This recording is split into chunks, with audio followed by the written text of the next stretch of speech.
at First Unitarian in Albuquerque and to see the beautiful Sandia Mountains. It makes me feel like I am at home, that it's good to be here.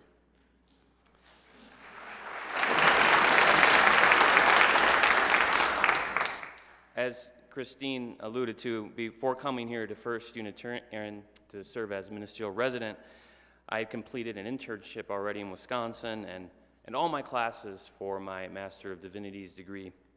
And I was to be youth programs coordinator and part sabbatical minister and just part large church learner. I wanted to learn the ways of large church ministry.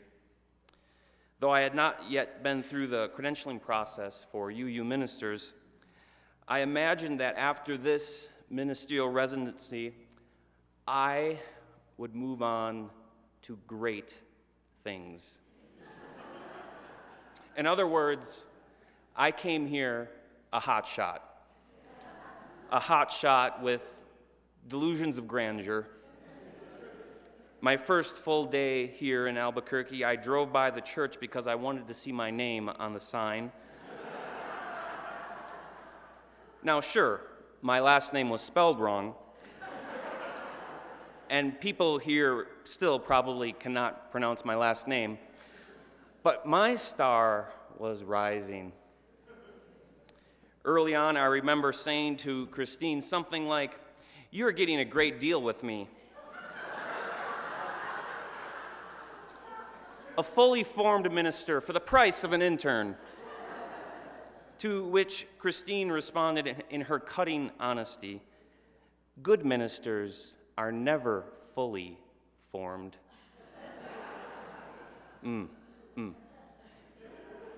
Where's Christine? Where is She's sort of hiding there. Okay. But indeed, we all are never fully formed, are we? But whatever motivations I had, I knew I wanted to learn from the very best. And Christine has that reputation in our movement. I learned a lot here. But what has stuck with me most has been a bit of a surprise. Early on, I remember asking Christine, "Tell me your secrets. I want to know how you grew all of this into what it is now." I thought I was going to get a lecture on the ins and outs of size transitions in congregations, but her answer was something more like, "I'm not sure. It just sort of happened." Ministers being never fully formed and all of this just sort of happening is not what I expected. You see, I had been around a lot of UU ministers who like to brag, specifically about their numbers. When I began my ministry at First Unitarian and blah, blah, blah, there were 347 members, and when I left, there were 522. Now, Christine has the credentials to say those things and more, but I have never heard her say things like that. Humbleness is part of Christine's way, or her Tao. She knows that successful ministry is hard to gauge with membership rolls. Ministry can only be calculated by the growth of souls and by the contentment and peace that this community gives. And those things are very hard to calculate. The Tao of Christine is a good general way of being in this brash world of ours. It's the opposite world from the world of sports, from the world of business, and even from many ministers. The Tao of Christine is the water way. I came here looking for a rock star, and I found someone close to the ground, quite literally, a gardener. I found someone so secure in her own authority as a minister that she hardly ever had to use her authority. I was looking for someone who possibly worked long hours, but I found someone who did their work and went home. Her life ambitions had more to do with seeing the northern lights than seeing her name in lights. I was looking for a prophetic visionary who would take Unitarian Universalism into the future, and I found an honest, highly intelligent woman, willing to be innovative and full of the most precious commodity in all of the earth, true wisdom. Christine never explicitly talked to me about the Tao, though she did give me a book that she wrote, the Twitter Tao, for Christmas.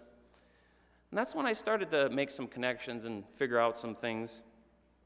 She never taught me the Tao with words. She lived it. After all, it is said that the Tao that is spoken is never the eternal Tao.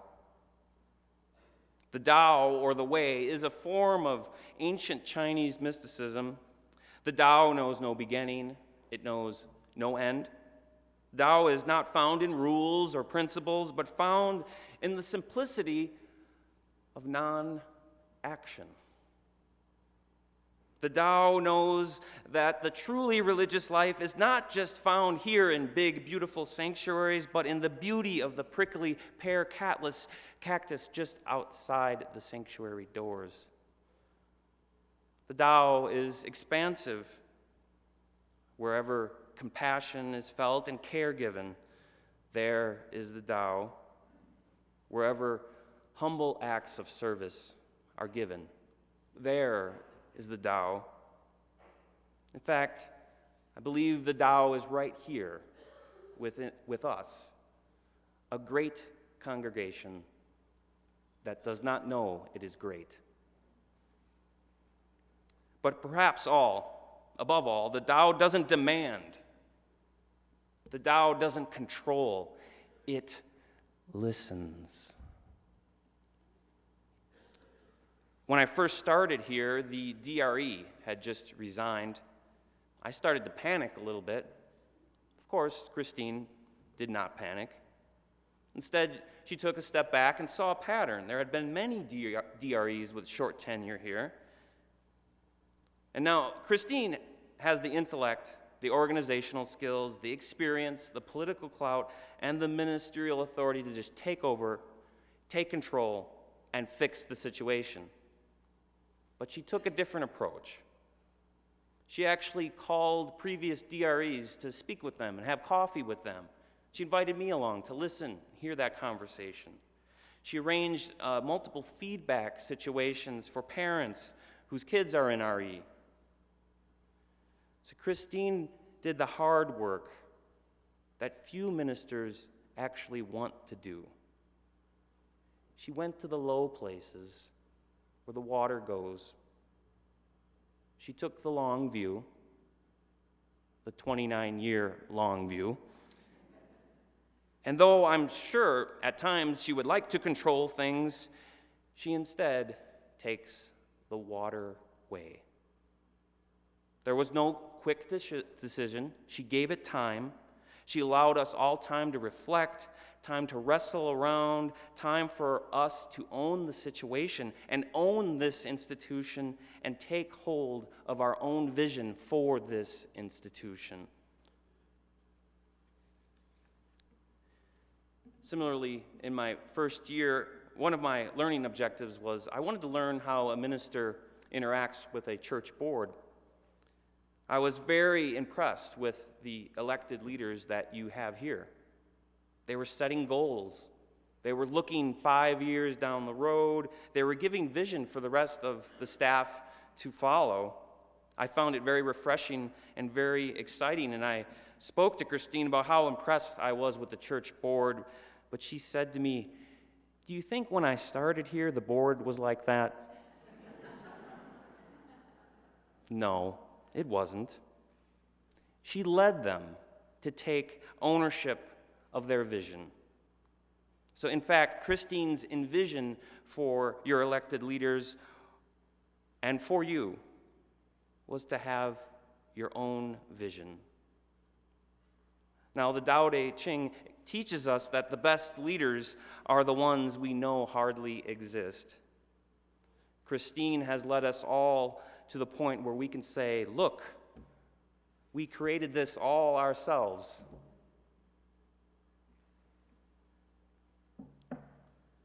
The waterway. The other way I've seen the Tao in Christine is with her sense of going home. Now, I mean that in two ways. Quite literally, after long days of meetings, managing staff, phone calls, pastoral care, sermon writing, and answering my frequent and sometimes abstract questions, she went home. She didn't work the long hours that so many ministers I know do. She went home. No, I can't do that extra thing or be on that extra committee. I have to go to my martial arts class, she would say. Or, I don't have the bandwidth for that, she would say. She modeled good work-family balance, but she also went home metaphorically. She went home to her own soul. She took the time to nourish herself in the abode of her very own soul. That kind of work can only be done in solitude. She follows the Tao, and where it leads her is to live modestly and to think serene thoughts. Now, of course, Christine is not perfect. She is a human. I even saw a minor meltdown once or twice. But she went home, both spiritually and physically. And she does not get her self-worth from being a minister of the 13th or so largest UU congregation in America. She gets her peace and her self-worth by going home and by cultivating and gardening her own soul. The flowing water, the way of the calm, moving river, the water that drips and slides down a hillside and finds itself collected in small pools, this waterway of the Tao is what I learned here and has changed me and challenged me. Christine's water-like way called me into a deeper sense of spirit and further into the Tao. As most of you know by now, Christine has been a minister to ministers. She's taken good, talented ministers and set them on their way, and our movement is better because of that. And we're better because of teaching congregations like this one. Some ministers, like myself, have had trouble in the UU credentialing process, much like Christine did. But she took her own pain from that experience and turned it into a ministry for others. And it shows her dedication to our UU faith and her faith in the power and the transforming and saving power of our liberal religious faith. Not only did she show me the way through the credentialing process, she showed me the way through the search and the settlement process. Look for the congregation you fall in love with, she said. Now, I wanted to be in a big city, in a large congregation. I wanted jazz clubs. I wanted vegan restaurants. It's not quite where I landed. Instead, I'm in a humble town with thick Universalist roots. I'm very far from airports. And I say we are the closest UU church to a foreign capital. The smell of manure being spread wafts in the air. But I fell in love with that congregation, and they fell in love with me, and that has made all the difference. Now I'm content in Canton. I'm a large cow in a small pasture.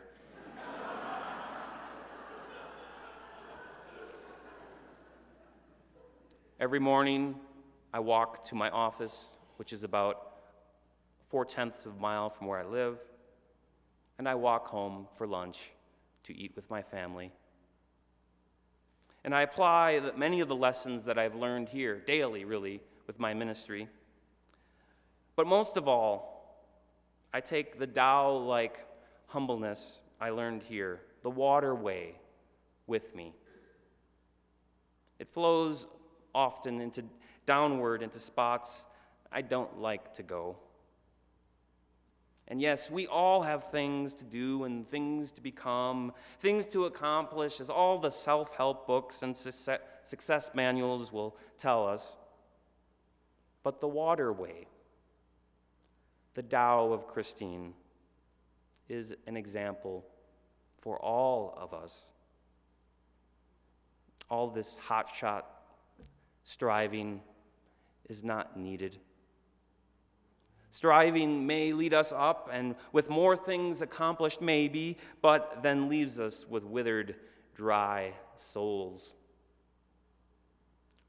When what is needed is the nourishing waves of peace that flow like water.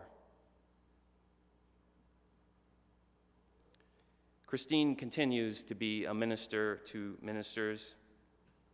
I just called her a few months ago, and I was frustrated, complaining about a committee and getting impatient. All we did in the past 6 months was get one new pew card designed, I said. Christine said to me, "Sounds like good ministry to me." Because good change comes slowly like moving water. I saw Christine live close to the ground here, gardening. I saw someone content with herself, not comparing herself with other ministers or other congregations, not competing with other ministers. And this made her respected by this congregation, made her respected by her many interns and ministerial residents, all the folks who have read her books, and respected by our wider faith.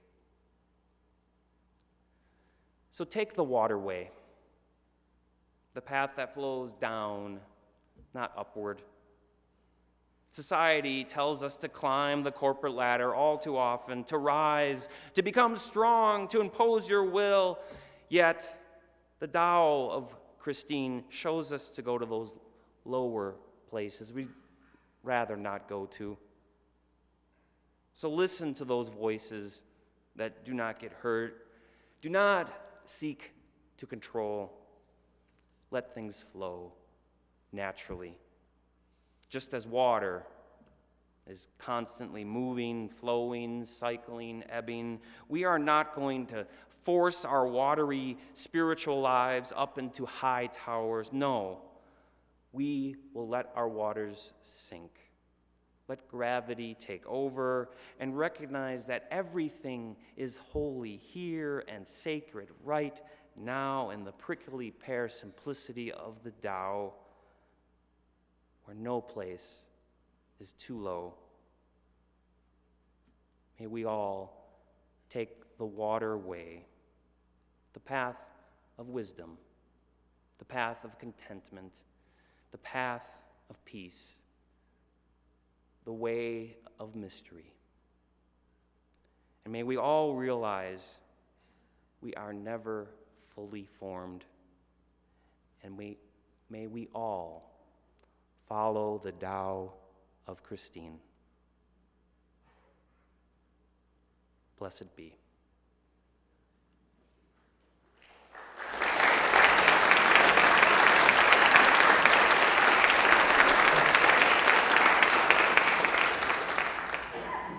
Please now rise and bow to your